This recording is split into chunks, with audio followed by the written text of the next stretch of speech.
first, let's get into Michigan. Check it out. I don't know how good we are. I feel like we look good, but we haven't faced no adversity yet. You know what I'm saying? So, like, I really don't know how good we're going to be. I feel it. I feel like we're going to be great. You know what I'm saying? But I can't tell you. There was Blake Corum, sensational running back, by the way. He just had 1 million touchdowns last week. He says, I don't know how good we are. And guess what? I don't either. What do we actually know about Michigan currently? They're 3-0. They've beat their opponents by 50-plus points, average margin. So what do we know? What do we know about the Michigan Wolverines? Not much. Not much. I'm studying for this game. So just so you know, like, I print off a small version of my boards. I'm showing you, those of you that are watching this, I'm showing my boards right now. And it's a packet. So I've got the defense, I've got the offense, everything. And I write down notes all week long as I'm watching film, as I'm reading articles, having conversation with those around the program. And that's my first question. Hey, what do we know about Michigan? Not much. Except for a couple of things. And I think that they're being lost as people just rip on their non-conference schedule. So what are they? Well, I do know that this is a pretty mature team that knows how to handle their business. They've proven that to me. How have they proven that? Because they've done exactly what they're supposed to do against a weak schedule. They face Colorado State, Hawaii, and UConn. What are you supposed to do against that? Beat them up badly. Score over 50. Win by over 50. That's exactly what they're doing. Their average margin of victory right now, we haven't seen this from a Michigan team dating back into the 30s, okay? We haven't seen them score this many points since dating back all the way, point-a-minute offenses in the early 1900s. So what are you supposed to do against a schedule like they've played so far this year? Exactly what they're doing. What does that tell me? I know that this is a mature and motivated team. Okay, so there are things and conclusions you can draw from this. Now, are they on the field? Not really. We can start to think about what we know about them on the field, but really, what do we know concrete about Michigan? That this is a mature team that knows how to handle their business. That's not nothing. All right? I know a lot of teams that don't know how to do that. I know a lot of teams that have struggled in games that they were 3-touchdown favorites in, and that hasn't been the case with Michigan. So that is a mature team that knows how to handle their business in the middle of, by the way, a quarterback change. I was actually talking with people around the program. Cade McNamara took a lot of the first team reps in fall camp.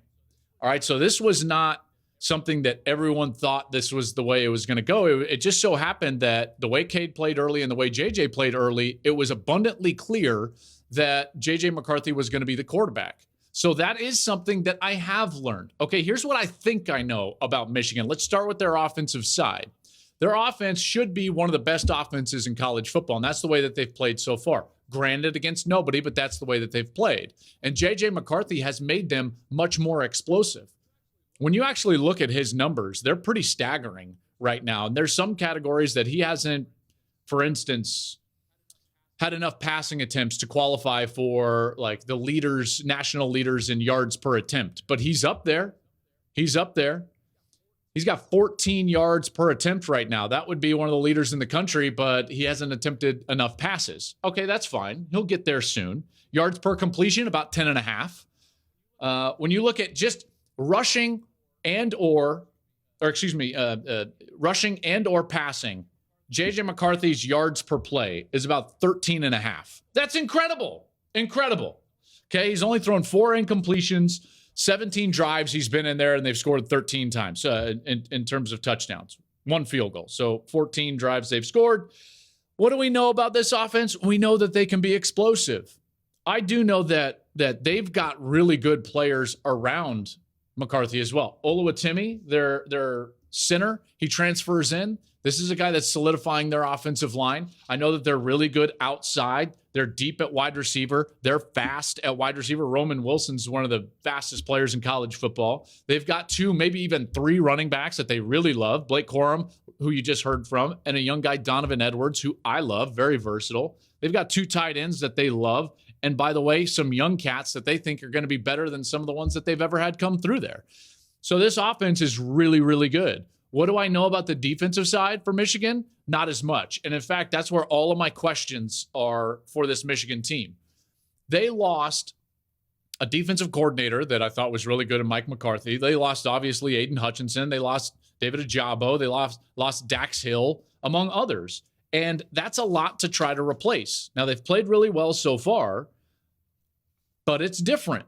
It's different. When you look at this team and the production that they had behind the line of scrimmage last year, it primarily came from a few players. They had a few really great players. And that's what showed up on the stat sheet. This year, it's a little bit different. It's spread out. Now, granted, a lot of players have played, but you have 14 players that have production tackles. What's a production tackle? It's a sack or a tackle for loss.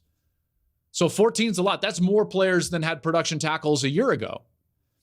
So through 3 games, it is a defense that continues to play well, although we don't quite know exactly how good they're going to be. There are question marks at the pass rushing position. Why? Because you've got to replace Hutchinson and Ajabo, and that's very difficult to replace. I think that their defensive backs are good, and they've covered well so far, but that's a huge unknown. Dax Hill was a great tackler. The biggest reason why they beat Ohio State last year, yes, they played great on offense, in particular the offensive line and run the football, but primarily it was because they forced Ohio State to snap the ball 10, 11, 12 times on every offensive series. They did that by tackling well in space.